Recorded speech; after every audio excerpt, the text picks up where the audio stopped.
Daar is dikwels 'n doel waarom 'n mens siek word. Of laat ek dit so stel. Siekte het dikwels 'n goeie uitwerking, 'n goeie resultaat, 'n goeie gevolg. Daar's baie dinge wat ons na kan verwys, maar kom ons kyk na wat Daniël sê. Nou Daniël praat in Daniël 8, daarvan vers 26 en 27 en hy sê, maar jy moet die visioen geheim hou. Dis so die opdrag wat hy eers kry, want dit sien op die verre toekoms. En nou sê Daniël in vers 27, ek, Daniël, was gedaan en het lank siek gelê. Dis nou nadat hy hierdie visioen, hierdie openbaring gekry het. Hy was gedaan, hy het lank siek gelê. Daarna het ek opgestaan en weer my werk in die koning se diens gedoen. Ek was egter ontsteld oor die visioen en niemand het geweet wat met my aangaan nie.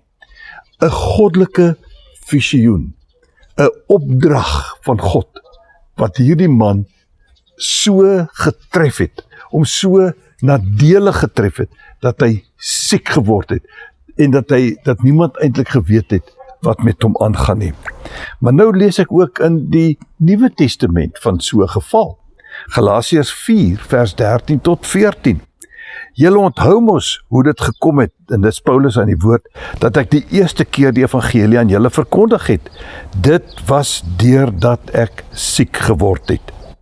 En al was my toestand vir julle 'n versoeking om my te verag of selfs te verfoei, het julle dit nie gedoen nie.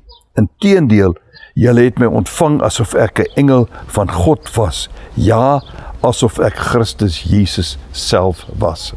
Daniël moes 'n bitterprys betaal vir die openbaring.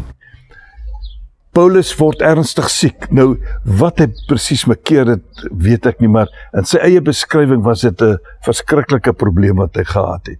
En tog was dit die plan of die doel, die middel waarmee hy by die Galasiërs uitgekom het om die boodskap aan hulle te verkondig. Ek dink, hierdie gebeure loop saam met wat ons in Romeine 8 vers 28 lees.